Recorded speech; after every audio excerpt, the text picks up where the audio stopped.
Então vamos lá. Novamente, alguns entraram aqui, eu estou acompanhando. Boa tarde a todos vocês. Vamos dar início à nossa live do horário da tarde. Tivemos uma com o pessoal que não podia à tarde, nós fizemos uma às 10 horas hoje pela manhã. Então, traremos aqui alguns assuntos pertinentes à gestão previdenciária eficiente, com medidas para cada vez mais fortalecer o RPPS. Então, vou passar a palavra para a Raquel, que vai iniciar no bloco um. Logo em seguida eu inicio, depois a Kimberly, depois o Antônio fala um pouco sobre as certificações. Então, Raquel, minha colega atuária também, fica à vontade, Raquel. Certo, obrigada, Pablo. Boa tarde, pessoal. Então, como o Pablo falou, né, vou dar início aqui no primeiro bloco, que eu vou fazer uma breve introdução, citar ali os assuntos que a gente vai abordar durante a tarde de hoje, e depois a gente abre, então, para fazer o esclarecimento das dúvidas. Então, quando a gente fala de previdência, né, a gente não está falando aqui só de déficit atuarial, de legislação, de reforma. A gente está falando de um compromisso com os segurados ativos, aposentados e pensionistas, e também um compromisso com a estrutura financeira do município. Então, para honrar esse compromisso, né, a gente precisa buscar alternativas e estratégias que sejam realmente eficientes. Hoje, então, a gente vai abordar alguns aspectos, né, que podem fazer a diferença entre um sistema previdenciário sustentável e outro deficitário, né, que vai nos trazer problemas a longo prazo. Então, a nossa proposta é oferecer soluções práticas, né, que podem ser adotadas por vocês, pelos gestores públicos, que garantam a solvência e a equidade entre os participantes do regime próprio. E aí vem a pergunta, então, que a gente colocou aqui, né? Por que agir agora? Sabemos que a saúde financeira do RPPS ela não vai se resolver sozinho, né? Sozinha. Ela depende de decisões estratégicas que devem ser tomadas no momento certo. E o momento pode ser agora. Né? Essas medidas estruturantes podem reduzir o déficit atuarial e criar um cenário mais propício, né? Um cenário mais equilibrado. Mais do que números, né? A gente está falando da garantia do pagamento de benefícios futuros aos servidores. Então, a saúde financeira da RPPS é muito importante para garantir, né, o futuro de todas essas pessoas. Aqui alguns tópicos que a gente vai abordar hoje, então, né? Todos eles podem funcionar como uma alternativa, né? Como uma solução para o problema que o regime está enfrentando. Então, a gente vai falar sobre censo previdenciário, sobre a reforma da Previdência, também sobre a vinculação de receitas, como, por exemplo, o imposto de renda. Vamos falar sobre alternativas de plano de amortização, sobre compensação financeira, os novos prazos. Também vamos tocar no assunto de concurso público, a nova premissa de geração futura, né, que teve a portaria publicada ali no final do ano passado, né, vamos falar um pouco a respeito também, e no final sobre a certificação profissional, que é um tema também muito importante agora para ser resolvido, né, até o final do ano. Então, dando início aqui ao primeiro dos pontos, né, sobre a base de dados, que muitas vezes ela é esquecida, mas que a gente sempre fala aqui no escritório, na maioria das nossas apresentações, que a base de dados, ali junto com as premissas, que também vamos abordar aqui hoje ainda, e a legislação, a base de dados é um dos pilares da avaliação atuarial. Então, toda a nossa análise está fundamentada em cima do banco de dados. Né? O nosso ponto de partida é o banco de dados. E se ele não está atualizado, consequentemente, as nossas projeções também não vão estar fiéis à realidade, e isso vai impactar diretamente, né, e negativamente no município. Então, estar ali com os dados de todos os servidores ativos, aposentados, pensionistas, os dados funcionais, o cargo, o tempo de serviço passado, né, que é uma informação muito importante, o tempo que o servidor trabalhou antes de ingressar na prefeitura. Também estar com os dados financeiros atualizados, o valor dos salários e dos benefícios, são todas informações que vão, né, nos trazer impacto dentro do cálculo atuarial. E também, né, vale lembrar que a portaria 1467 diz que a base de dados para a próxima avaliação atuarial, né, do próximo exercício, pode estar posicionada entre julho e dezembro. Então, a gente já está em agosto, a gente já pode começar a se preparar, né, no preenchimento dos dados, na atualização que é preciso fazer. E caso a gente veja ali que a base de dados está muito desatualizada, ou até mesmo que já passou aqui o prazo dos 5 anos, né, vale a gente começar a pensar na questão do censo previdenciário, né, que é uma das alternativas que a gente tem para atualizar esse banco de dados. O censo ele pode ser realizado de duas formas: de forma presencial, em que a gente vai até no município e faz a atualização, né, com os servidores, ou então por telecenso, que seria o censo remoto, que o servidor pode entrar através de uma ferramenta no celular para fazer a atualização dos seus dados. E, novamente, né, atualizando essas informações, tendo ali informação do tempo de serviço passado, dos dependentes também, isso vai evitar erro nas projeções de benefícios e contribuições futuras e melhorar a precisão da avaliação. Né? Dados mais confiáveis vão nos trazer projeções mais realistas. Aqui a gente colocou, então, um exemplo, né, de caso de censo previdenciário. São 2 exemplos, 2 municípios que a gente trabalhou, para mostrar para vocês como que o censo previdenciário impactou no déficit atuarial desses municípios. Então, aqui o caso do município 1, antes da realização do censo, ele tinha um déficit atuarial de 51.830.000 e pagava uma alíquota suplementar de 17,5%. Com a realização do censo, né, que a gente fez, então, a atualização dos dados, teve uma redução de aproximadamente 25%. O déficit atuarial, então, passou a ser 38 milhões e, consequentemente, a alíquota suplementar também reduziu para 10,40. Então, aí, uma economia, né, de mais de 7%. No caso do município 2, o déficit atuarial era um município pequeno, né? Então o déficit atuarial deles era relativamente baixo, né? 3.166.000. E após a realização do censo, a gente conseguiu, inclusive, chegar no equilíbrio atuarial, né? No superávit, que é o que a gente busca. Então, com a realização do censo, esse município ficou superavitário. Ele pagava uma alíquota suplementar de 3,40 e a... Não, Aline, só amanhã, sábado, vou deixar contigo. Ah, sim. Pessoal, só vou pedir por gentileza, se puderem deixar o microfone no mudo, aí depois a gente abre para fazer as dúvidas. Então, continuando aqui, né, esse município pagava 3,40% de alíquota suplementar e, né, com a realização do censo previdenciário, ficou superavitário, não sendo mais necessário o pagamento de nenhuma alíquota ou aporte suplementar. Ele vai só almoçar aqui. Eu acho que é certo.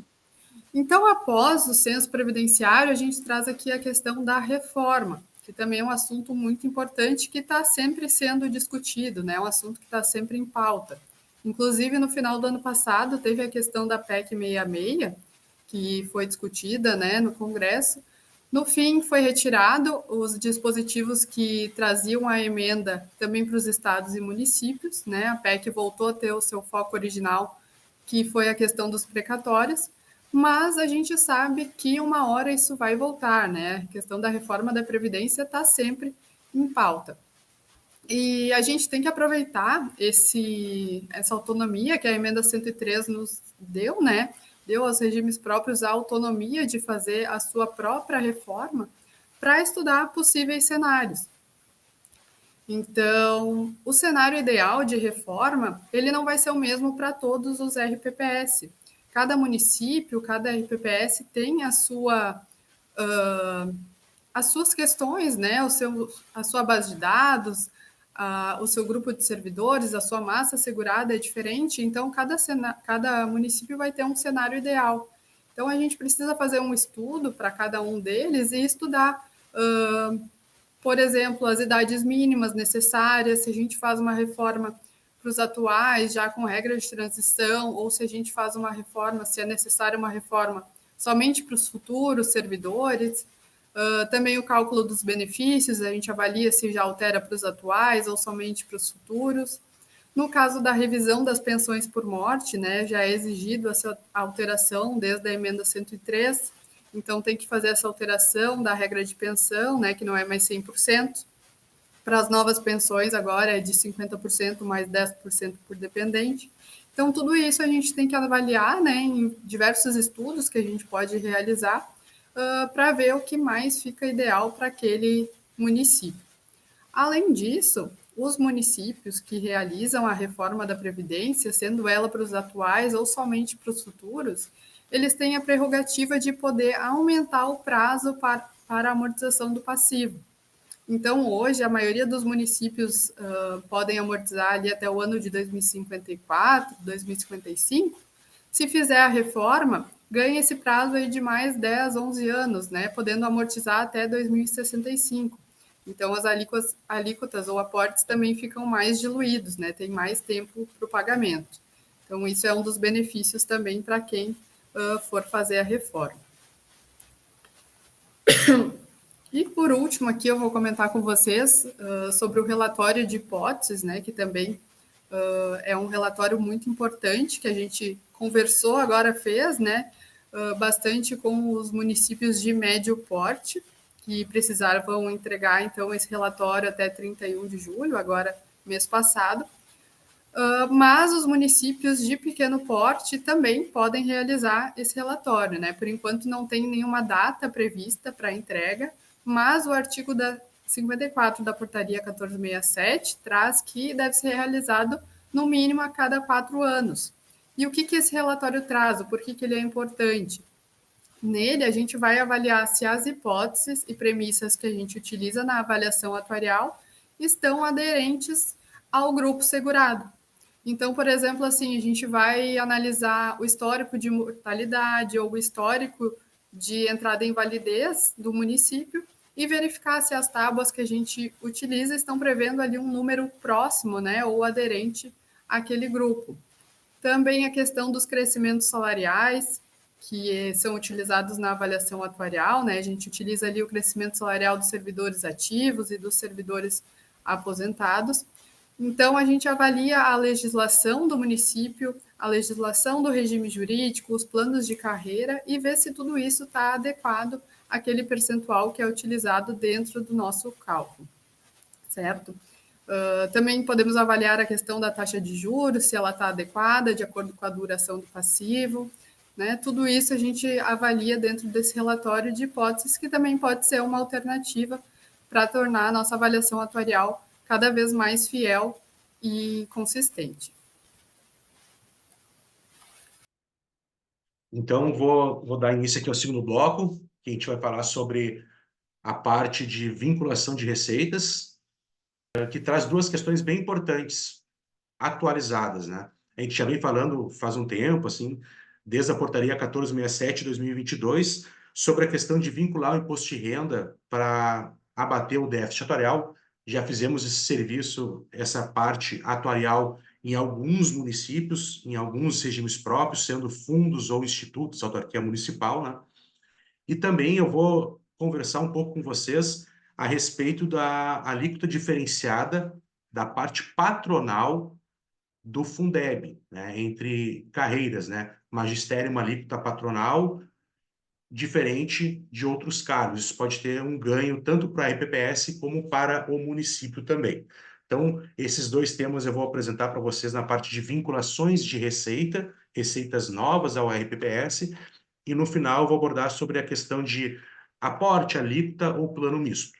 Essa é a parte que for para mim, tá? Então, nós temos a questão no artigo 249 da Constituição de 88, tá?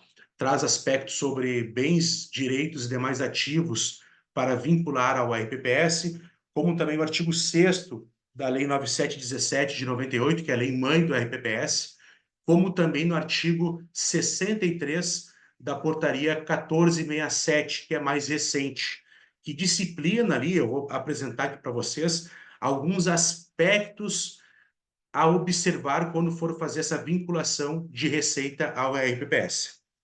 Aqui eu trago, nós colocamos aqui um questionamento público que foi feito de uma das associações nacional à Secretaria de Previdência, né? E essa é a resposta que nós tivemos, né? Que fala essas questões, que para vincular o imposto de renda, pode, desde que respeitado essas legislações, em específico o artigo 63 da Portaria 1467. Só fazer uma observação, pessoal. A gente vai colocar, depois nós vamos encaminhar essa apresentação para vocês, tá? Então, alguma questão que vocês queiram se basear nela também, a gente vai estar disponibilizando para todos vocês.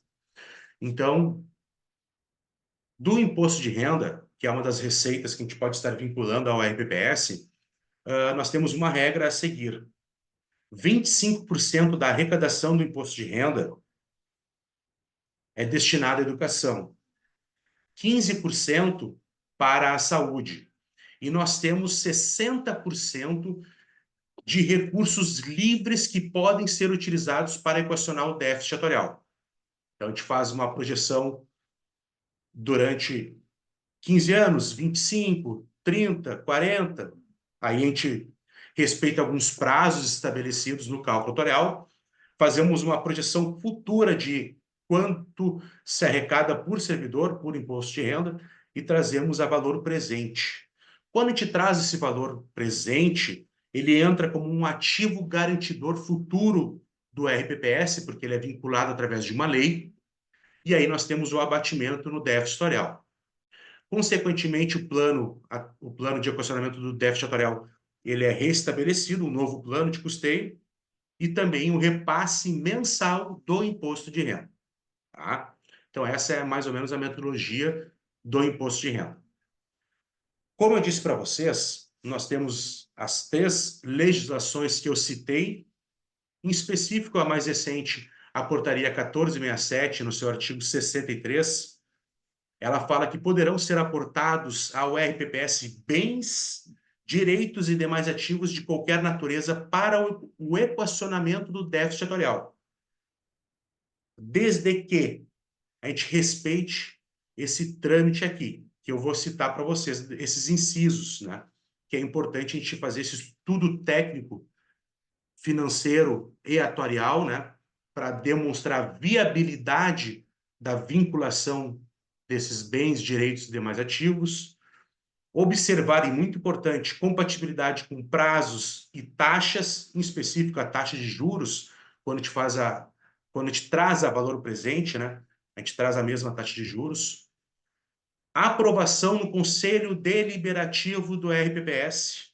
Então, tem que ser apresentado ao RPPS e aprovado no Conselho Deliberativo, né? A gente tem que ter a ata de aprovação no Conselho Deliberativo. A vinculação é feita por meio de lei, tá? Tem que ser dada a divulgação desse estudo aos segurados do RPPS, divulgar em site, entre outras questões. E o valor que vem do imposto de renda, ele tem que ter rentabilidade compatível com a meta atuarial. Tranquilo, pessoal? Então, isso é o que consta na nossa Portaria 1467, no seu artigo 63. O imposto de renda, ele entra como uma alternativa de financiamento do déficit atuarial. Não é? Ele reduz o déficit, se continua lá, em alguns casos, se continua uma alíquota específica, alíquota suplementar ou aporte, mais o acréscimo do imposto de renda, tá? Permitido pela Portaria 1467, é uma vinculação de receita obrigatoriamente por lei, aí tem uma segurança jurídica ao RPPS, né? Prazos percentuais iniciais e mínimos mais flexíveis e tem uma perspectiva de crescimento no médio e longo prazo, se a gente for comparar com o plano de amortização.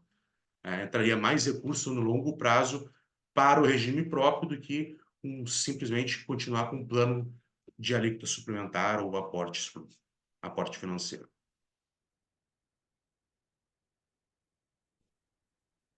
Inicialmente, a gente fez um estudo num RPPS com 220 servidores ativos, tá? Então, em 2025, a gente traz aqui uma planilha para contribuir com essa fala do imposto de renda. Em 2025, o valor total dos aportes financeiros era de 2.587. 2.587. Com a instituição da vinculação do imposto de renda, o aporte financeiro caiu para 1.357.000, sendo acrescido 973 mil de imposto de renda, que deu uma redução inicial, tá? Mas como vocês podem perceber, a receita vinculada do imposto de renda, ela é crescente, pessoal. Ela vai crescendo. E no médio a longo prazo, ela traz mais recursos para dentro do RPPS.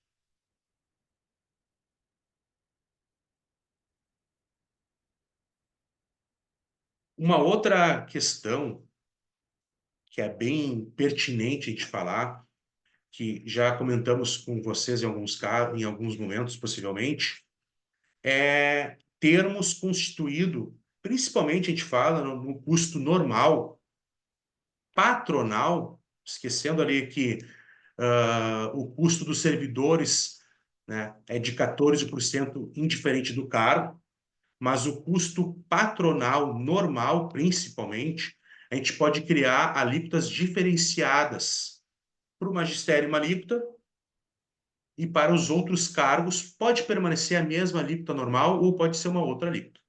O que acontece? Quando a gente faz essa diferenciação, esse custeio segmentado, que a gente chama, nós trazemos diretamente a parte da alíquota do custeio patronal do magistério, a gente traz recursos do Fundeb, tá? A gente consegue aumentar a alíquota patronal do magistério, elevamos ela, porque o custeio do magistério, né, devido à aposentadoria especial, é um pouco maior, nós elevamos a alíquota do magistério, em contrapartida, entra mais recurso para o RPPS, aumentou a alíquota, mais recurso para o RPPS. E também, esse aumento de alíquota, ele vem diretamente do Fundeb, então acaba tendo uma redução contábil ali no custo dos recursos livres do município. Então, de certa forma, se a gente consegue aplicar uma alíquota diferenciada do Fundeb, ambos saem ganhando, tanto o município, com uma redução no seu custeio, na parte contábil, questão de recursos, como com um aumento, o RPPS. Então, é bem interessante, né? A gente fica à disposição, pessoal, vocês que são nossos clientes, para a gente rodar cenários e simulações, né? Como a Raquel disse anteriormente, nós já podemos, de julho a dezembro, rodar a base de dados para o cálculo do ano que vem. Então, nada impede que a gente já vá estudando esses tipos de cenários, né? Claro que a data focal, isso que é muito importante a gente falar, a data focal da variação atuarial é 31/12 de cada exercício, 31/12 de 2025.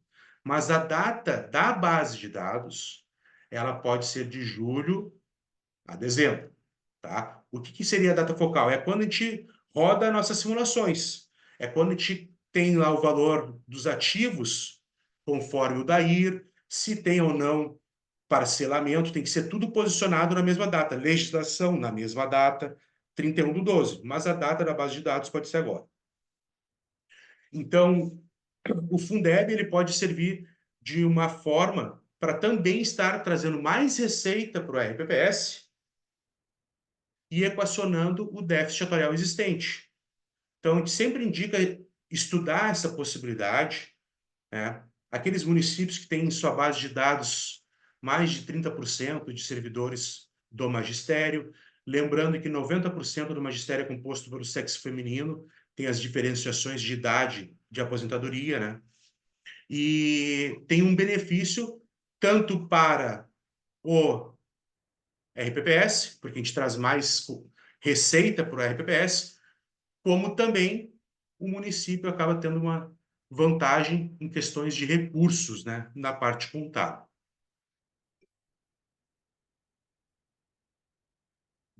E agora, pessoal, falar um pouquinho com vocês. Quando nós temos ali o déficit atuarial, e dificilmente um RPPS não tem déficit atuarial, diferente de se falar de déficit financeiro, falando de déficit atuarial, nós temos que equacionar. Então, nós temos um período, alguns anos, para equacionar esse déficit atuarial, e nós temos que instituir em lei um plano de equacionamento. Como a Raquel falou, se tem reforma até 2065. Se não tem reforma, geralmente até 2054, 2055.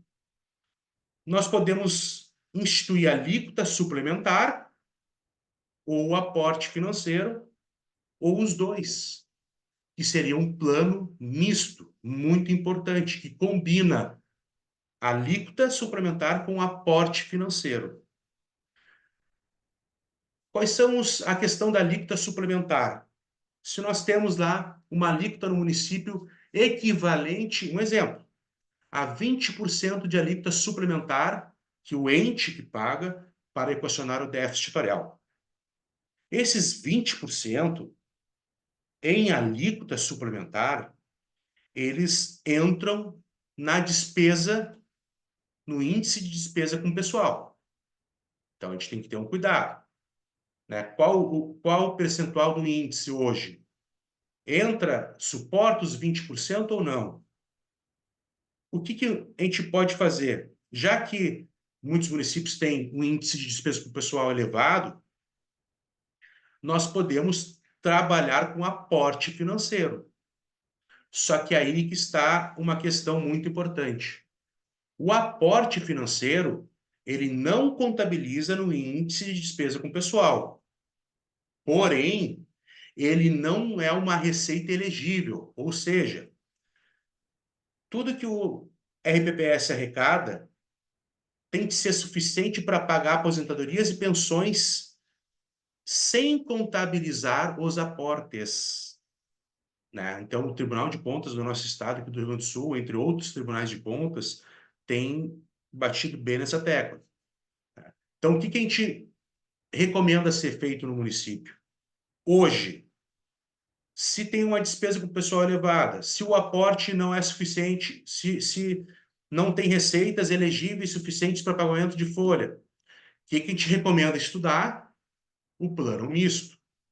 Que com o plano misto, uma parte vai ser em alíquota e uma parte vai ser em aporte. Ou seja, uma parte vai entrar como receita elegível, outra parte do aporte não.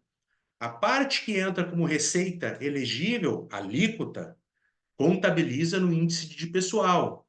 O aporte financeiro não contabiliza. Então, a gente está à disposição para fazer essas simulações para vocês, que chega o final do ano, nós temos que rodar o cálculo atuarial, e quanto mais cedo a gente puder projetar o exercício de 2026, melhor.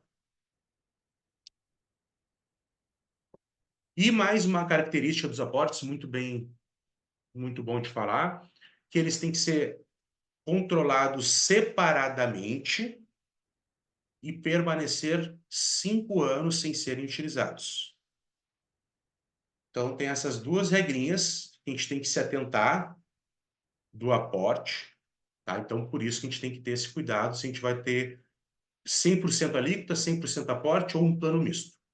Então, a gente fica à disposição para esse tema. E quanto ao plano de amortização, seja ele alíquota, aporte ou plano misto, a gente tem que ter a lei do plano de custeio. Conforme determina a portaria 1467 de 22, né, essa lei ela tem que ser enviada, esse prévio, até dezembro de 2025, mas, uma observação, se a lei do ano anterior, de 24, ou a lei de 23, ela for suficiente para o equacionamento do déficit atuarial, não necessariamente precisa ser alterada esse ano, tá? E, para lembrar aqui, instituição ou majoração de alíquotas ou aportes, nós temos obrigatoriamente que respeitar a noventena.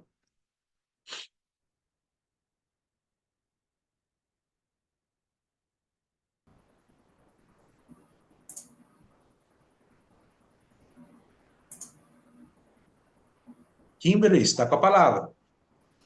Então, boa tarde, pessoal. Aqui eu vou trazer o bloco 3. A gente vai falar um pouquinho ali sobre compensação financeira, concurso público e a nova premissa, né, a geração futura.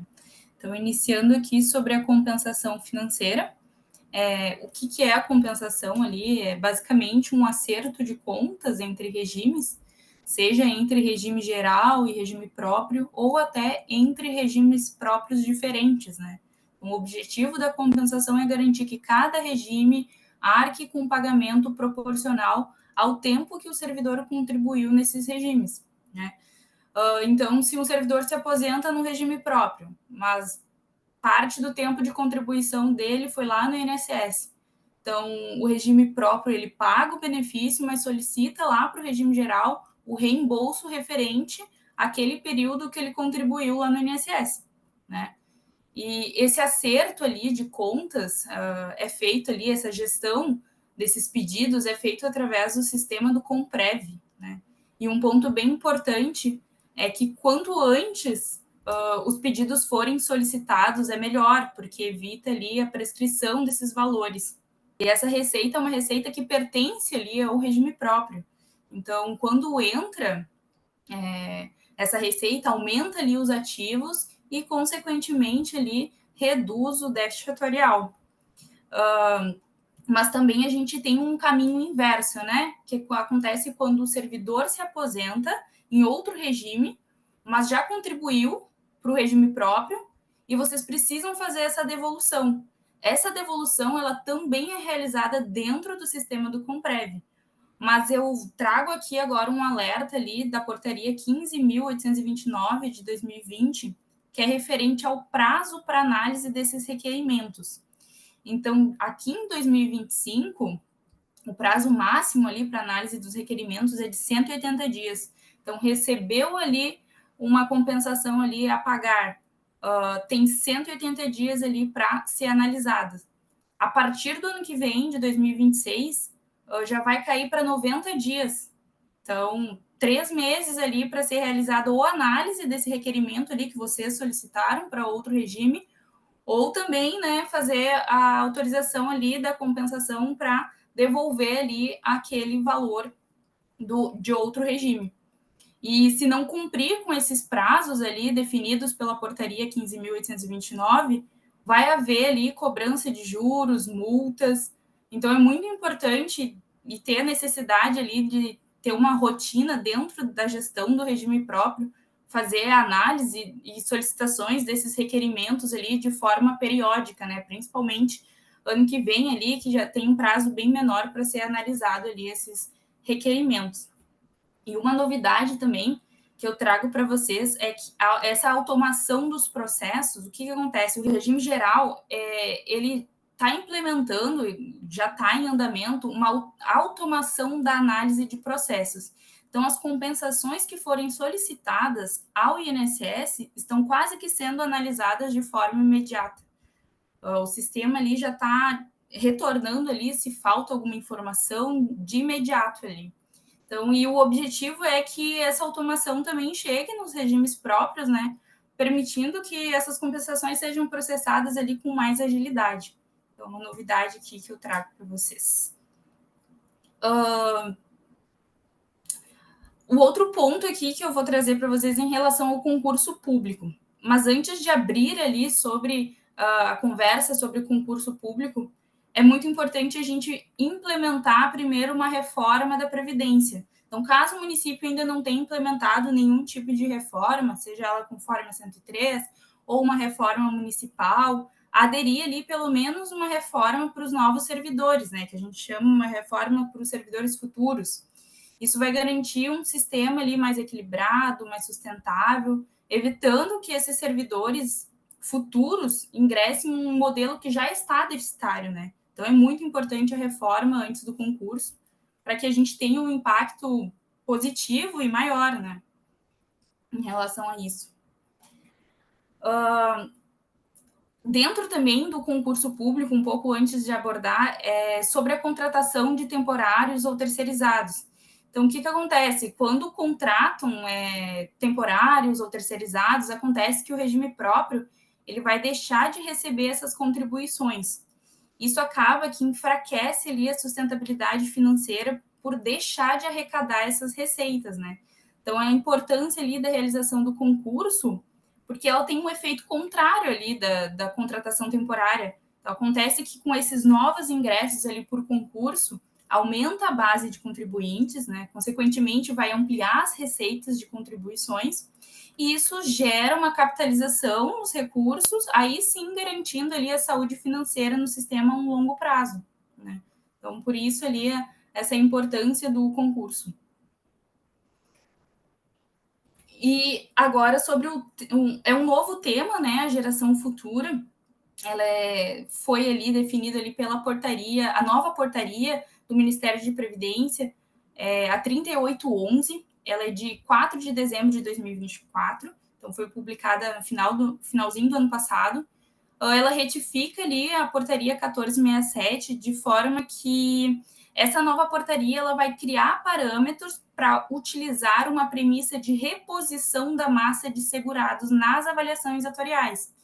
Então, até o momento, a gente só considerava o grupo atual nas avaliações. Agora, a gente vai também poder projetar a entrada de novos servidores para substituir aqueles que vão sair, né? Então, essa portaria, a 3811, ela vai ali trazer esses critérios ali, parâmetros para a utilização dessa premissa.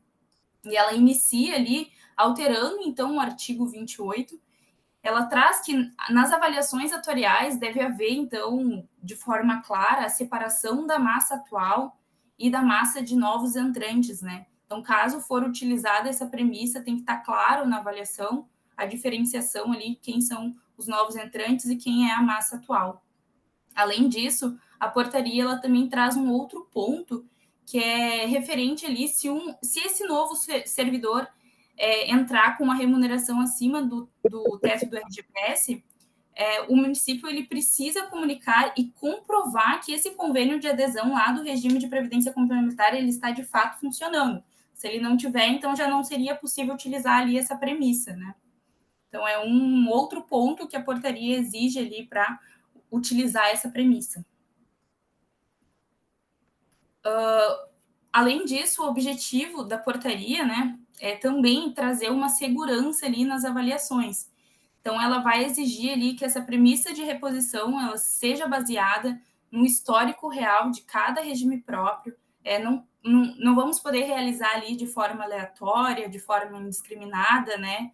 Então, no artigo 37 da portaria, ela traz que a reposição ela precisa observar os princípios relacionados à prudência e à segurança. E parâmetros ali como a dinâmica populacional de reposição, as características biométricas, funcionais, previdenciárias e remuneratórias dos servidores entrantes. Então, além de todos esses parâmetros, também deve ser aderente ao histórico do regime próprio, com dados ali de pelo menos, no mínimo de 5 anos, né? Então, esse estudo deve ser feito ali utilizando o histórico de 5 anos ali do regime, porque a gente precisa considerar esse histórico ali, principalmente as características dos novos segurados, porque não pode ser utilizada uma premissa aleatória, como, por exemplo, colocar essa reposição de segurados com o pessoal muito mais jovem. O que aconteceria? Impactaria de forma positiva no cálculo, o ingresso desses servidores mais jovens, mas não é a realidade ali do regime. Então, precisa ser estudado ali qual que é a realidade do histórico para ser utilizada a premissa, né? Então, por isso a utilização ali dos históricos de, no mínimo ali 5 anos. E também a portaria cita ali que o município precisa ter uma perspectiva de ingresso de serviço público para que possa ser utilizado ali, então, a premissa da reposição de segurados. Além disso, também, essa nova premissa, ela vai ser integrada no relatório de aderência das hipóteses. A Raquel trouxe para vocês ali que a obrigatoriedade dela para os municípios de médio porte ali foi até 31 de julho desse exercício, mas é preciso ser realizada, né, a cada 4 anos, e vai considerar também no relatório de aderência das hipóteses essa nova premissa, que é uma nova hipótese que vai ser considerada dentro das avaliações atuariais, então ela precisa ser estudada e ver a viabilidade de estar sendo utilizado ali as premissas definidas. Além disso, né, de estar no relatório das hipóteses, também deve constar ali que a perspectiva, a meta ou eventual planejamento ali de admissão ali de novos servidores, né? Então, tem que haver um concurso já planejado, autorizado ou em curso para estar sendo utilizada a reposição ali dos segurados. Tá?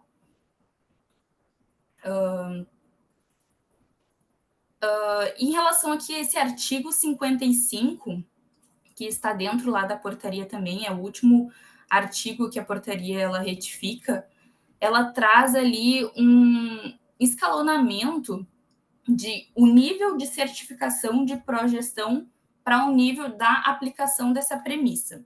O que significa? Então, o percentual de reposição que a gente poderá utilizar na avaliação depende de qual que é o nível de progestão. Então, se não tem nenhuma certificação, em 2025 poderemos utilizar 50% de reposição. Mas o que significa ali, então, esse percentual? 100% de reposição significa que assumir todo aquele servidor que saiu, seja por aposentadoria, exoneração, falecimento, essa vaga vai ser ocupada. 50% da reposição significa que só metade dessas vagas vão ser ocupadas. Então, para quem não tem nenhum nível de certificação, em 2025 aqui a gente pode utilizar 50% ali da aplicação dessa premissa, depois aumenta 10% a cada ano, e 100% somente em 2030.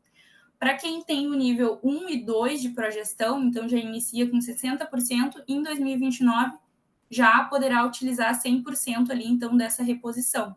E nível 3 e 4, 70% em 2025 e 100% já em 2028. Ela também traz que os municípios que implementaram ali, ajustaram suas reformas ali conforme a emenda constitucional 103, mesmo não tendo um nível de certificação, vai poder utilizar a premissa igual do nível 1 e 2. Então, digamos que é um bônus ali para quem realizou a reforma, vai poder utilizar a premissa conforme o nível 1 e 2 de projeção. E essa aplicação, quanto maior for o percentual, claro que vai impactar positivamente lá no déficit atuarial, né? Porque é mais receitas futuras projetadas, minimizando, então, o déficit. E quanto menor for o percentual, então, menos receita sendo arrecadada, o impacto não é tão elevado quanto uma premissa com um percentual maior, né? Então, enfim, né? Acontece que quanto maior for ali a certificação, mais confiança que a gente pode estar utilizando essas premissas. E, por fim, aqui, para eu resumir ali essa nova portaria para vocês, o que ela altera, o que ela trouxe. Então, essa portaria, ela trouxe essas regras ali para avaliação atuarial de reposição de segurados ali, então, a permitir ali que a gente já utilize dentro da avaliação, mas isso precisa estar fundamentada em estudos técnicos dentro do relatório também de hipóteses, e também esse estudo técnico precedido ali de pelo menos ali um histórico de 5 anos, né? Além disso, dentro da avaliação, a massa tem que estar diferenciado, né? A massa atual e a massa futura, né? Tem que ser segregada ali de forma clara. Tem que seguir ali alguns critérios de prudência ali, de governança. E também o impacto vai depender do nível ali do progestão, né? Que é a utilização da premissa. Que nem eu trouxe ali anteriormente. Quanto maior for o nível de progestão, maior impacto vai ter ali no resultado atuarial.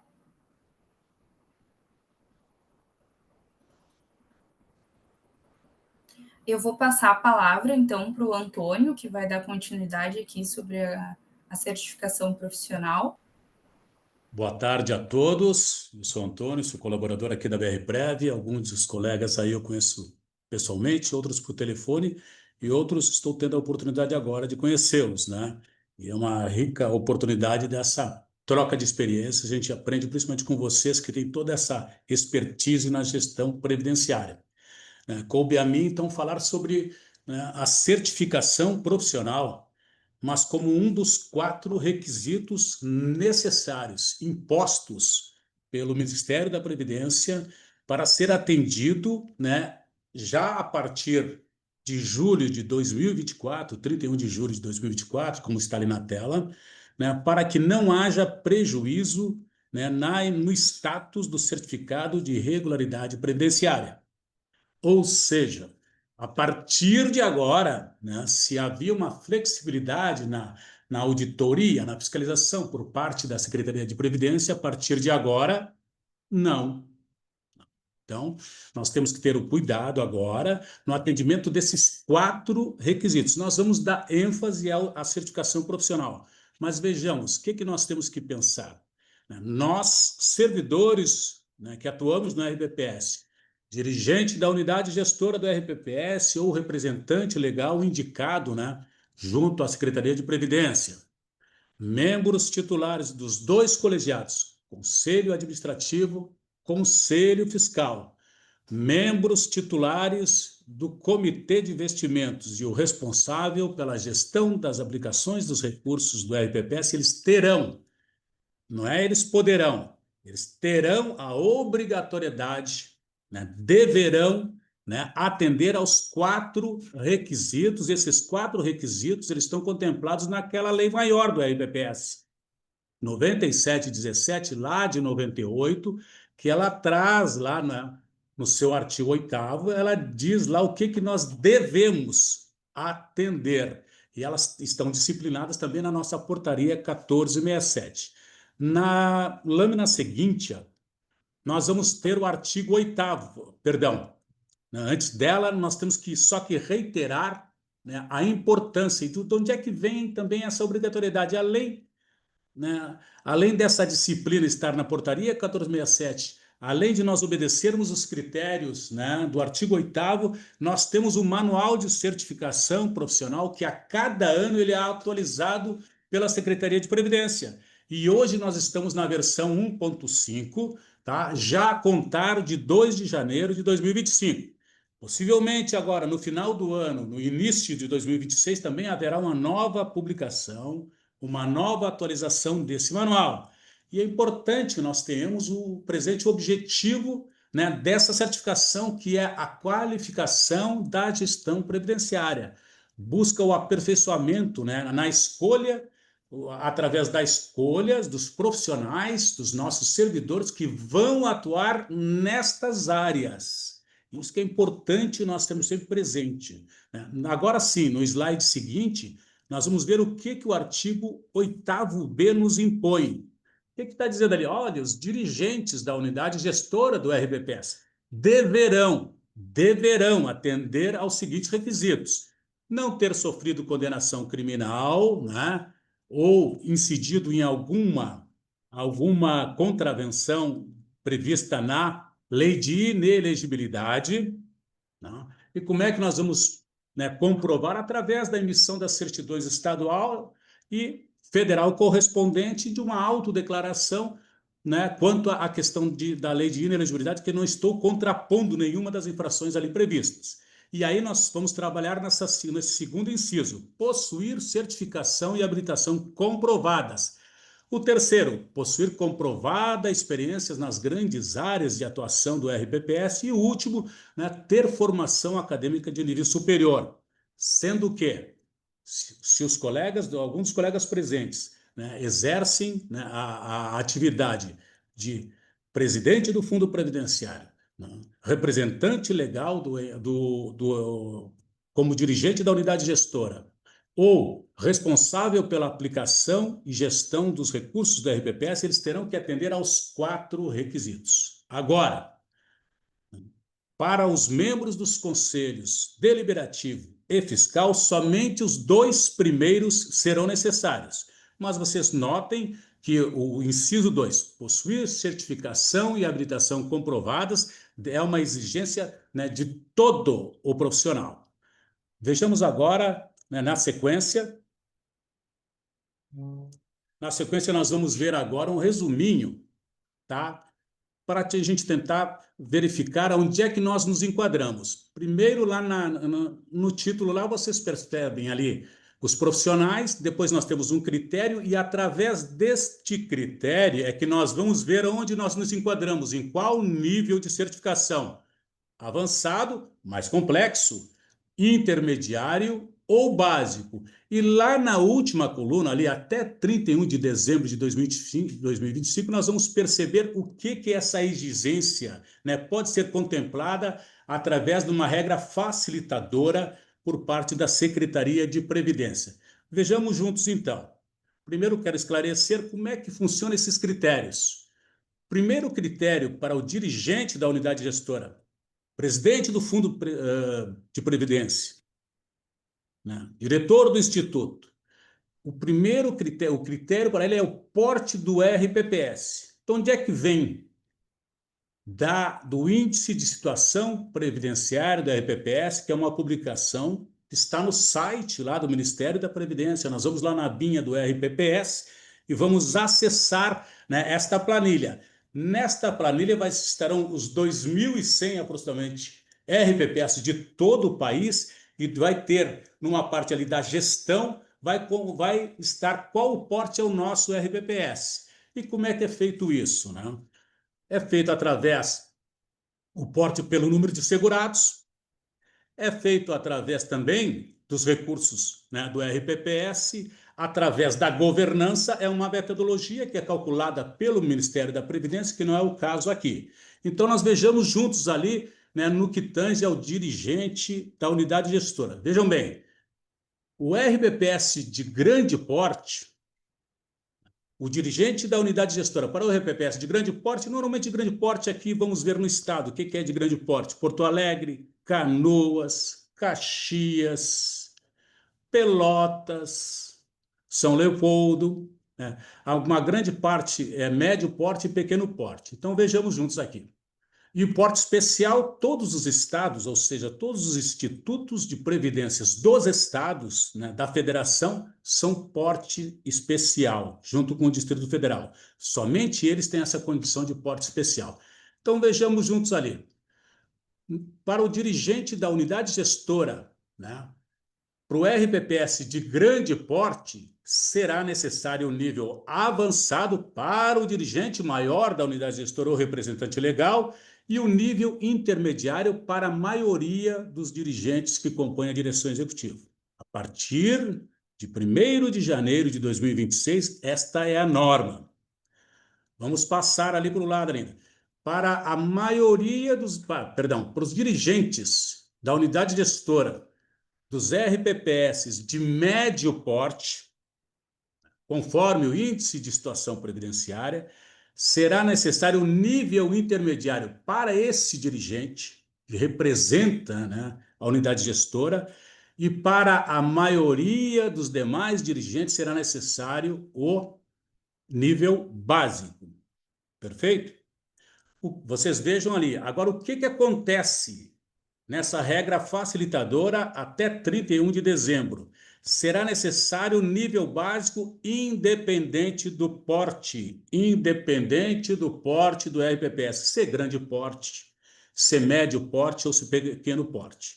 Então, isso é uma regra facilitadora que visa, né, incentivar, né, os servidores a buscar a certificação.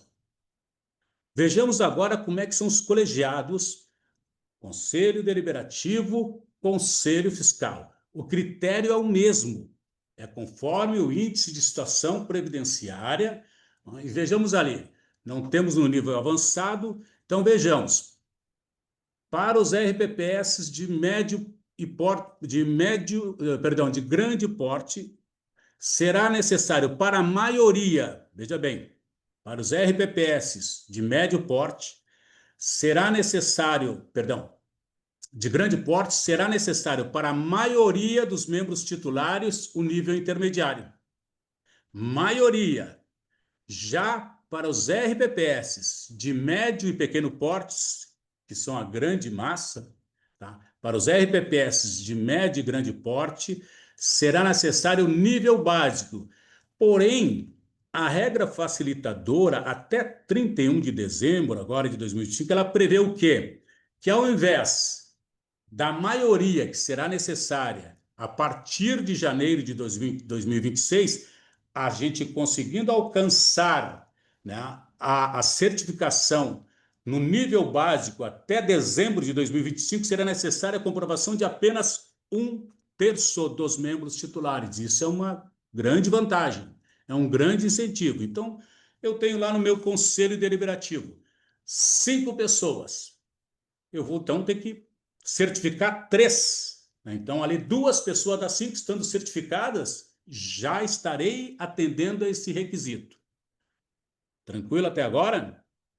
Vejamos agora no que concerne, né, a respeito do responsável pela gestão das aplicações de recursos do RPPS e os membros do Comitê de Investimentos. Colegas, agora muda o critério. Se os 2 acima, para os dirigentes e para os conselhos deliberativo e fiscal, era o porte do RPPS, agora é o volume de recursos que eu tenho aplicado, devidamente comprovado lá no meu demonstrativo de aplicação dos investimentos do RPPS, de recursos, perdão. Agora mudou o critério. E ali nós temos, né, colocamos ali na tela a condição de investidor profissional e investidor qualificado. Isso aqui é a categorização do RPPS prevista na portaria 1467. Vamos explicar. Investidor profissional. Para eu ter, né, essa certificação como investidor profissional, o que eu tenho que ter? 2 critérios. Eu tenho que ter um volume de recursos investido igual ou superior a 500 milhões de reais. E o segundo critério, nível 4 do programa Progestão. O outro critério para ser investidor qualificado, aí muda de figura. Investidor qualificado e investidor institucional é o mesmo critério, é o que a grande maioria dos RPPS tem. Ou seja, recursos investidos, né, num volume, igual ou superior a 10 milhões de reais, volume de recursos, né, igual ou superior a 10 milhões de reais, e que eu tenha um nível do programa Progestão, aí eu serei investidor qualificado. Ah, mas eu tenho 30 milhões investidos, mas eu não tenho nenhum nível do Progestão. Não tem problema, sou investidor institucional. Então, neste caso, aqui é que na maioria dos nossos RPPS vão se enquadrar a partir de janeiro de 2026 nessa coluna aqui, e daí para o responsável pela gestão de recursos. E para um dos membros titulares do Comitê de Investimentos será obrigatória a certificação no nível intermediário. A partir de 2026, se eu não alcançar a certificação neste período, né, será obrigatória para o RPPS, através que tenha recursos investidos igual ou superior a 10 milhões, que é a grande maioria, eu terei que ter um nível intermediário para o responsável pela gestão da aplicação dos recursos do RPPS e para um dos membros titulares. Outra questão importante, a partir de janeiro de 2026, será a totalidade dos membros do Comitê de Investimentos terão que estar certificados, a totalidade. Uma outra questão, aproveitando, Comitê de Investimento, e para eu assumir na condição de responsável pela aplicação dos recursos do RPPS, é obrigatória a prévia certificação, ou seja, para eu desempenhar essa atividade, isso tem que estar previamente certificado. Perfeito? O que muda, né, para agora até dezembro, na regra facilitadora, que eu não preciso, né, a partir de 2026 é o nível intermediário. Agora não. Agora eu posso ter o nível básico, tá? E eu não preciso ser a totalidade do meu comitê de investimento, não precisa estar certificado. Pode ser a maioria. Então, eu tenho um comitê de investimentos lá com 2 certificados, hoje já me atende a esse requisito. Essa é a grande vantagem de eu procurar a certificação agora. Primeiro, que eu tenho a obrigatoriedade de estar atendendo e a apresentar aqueles 4 requisitos que nós nomeamos lá do artigo 8º-B da 9717, todos eles são obrigatórios estar entendidos já desde o ano passado. Porém, né, digamos que a fiscalização dos órgãos reguladores, se ela estava mais branda, a partir de agora, ela é condição sine qua non para o status do certificado de regularidade previdenciária. Tá claro? Mais um slidezinho ali que nós vamos passar, que são as provas, né? Que nós temos a prova por exame de provas e aquela em que nós podemos fazer o exame de provas e aproveitar toda a nossa experiência e titulações, tanto profissional como acadêmica. Então, o dirigente da unidade gestora e o responsável pela aplicação de recursos e membros do comitê vão fazer uma prova, vocês já sabem disso, né? Com 60 questões, 50% de acertos está aprovado. E os membros dos conselhos deliberativo e fiscal terão uma prova, será a mesma prova agora, né, com 50 questões, com 25 acertos, ou seja, 50% estarão aprovados. Para finalizar, no último slide, nós vamos ver, né, que essa exigência de certificação até 31 de dezembro, agora de 2025, tá?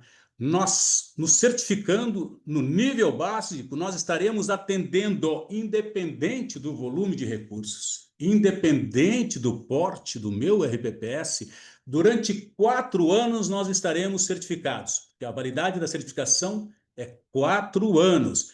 E o que a gente tem recomendado?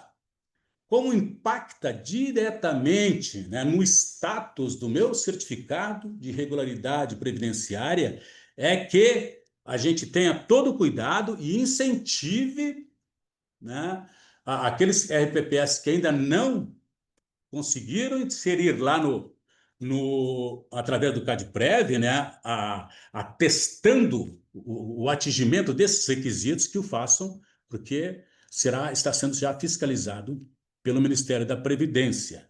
Bem como também, Antônio, eu tenho hoje, todos os membros titulares do meu comitê de investimentos estão certificados. Perfeito. Os suplentes estão? Os suplentes dos conselhos deliberativo e fiscal estão certificados? Então, por que não, e é uma recomendação, por que não, né, incentivá-los até dezembro a aproveitar essa condição, digamos, mais incentivadora do nível básico, com essa validade por 4 anos? Por que não incentivá-los a fazer e buscar essa certificação? Lembrando aos colegas, né, certificação para comitê de investimentos e responsável pela gestão da aplicação dos recursos é prévia. Uma outra questão também. Se eu estou certificado como dirigente da unidade gestora, eu posso atuar no comitê de investimentos? Não. A certificação para atuar no comitê de investimento e como responsável pela gestão de recursos é específica. Então, se algum colega, né, que está atuando como dirigente da unidade gestora e pretende, vai fazer parte do comitê de investimento, terá que se certificar para esse fim específico. Perfeito? Porém, tanto quem tem a certificação como dirigente da unidade gestora, a certificação como membro do comitê de investimento ou responsável pela aplicação dos recursos, ele poderá atuar, né, nos conselhos deliberativo e fiscal, porque, né, elas são uma certificação superior. Tá bem? Nós temos, né, tínhamos que conversar sobre essas questões. Eu fico à disposição aí para algum questionamento que os colegas tiverem. Eu sei que vocês já estão, né, com essa matéria mais a par dela, né, da importância desse atendimento, né? Vocês, alguns dos colegas aí já fizeram um curso com a gente, mas agora a recomendação é, né, fazer, não só fazer, comprovar. Temos que inserir lá, atestar, né, o atingimento desses requisitos.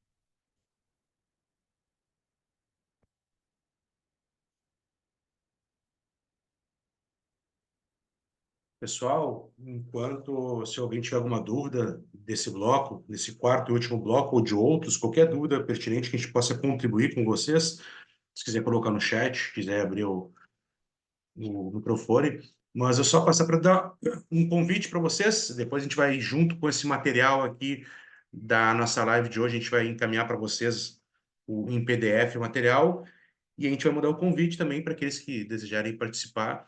Teremos uma certificação profissional, um curso de certificação profissional online, nível básico, nos dias 2 a 5 de setembro de 2025.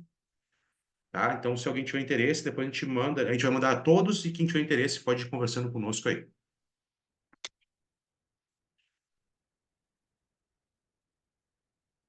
Então, hoje fizemos nosso encontro aqui com vocês.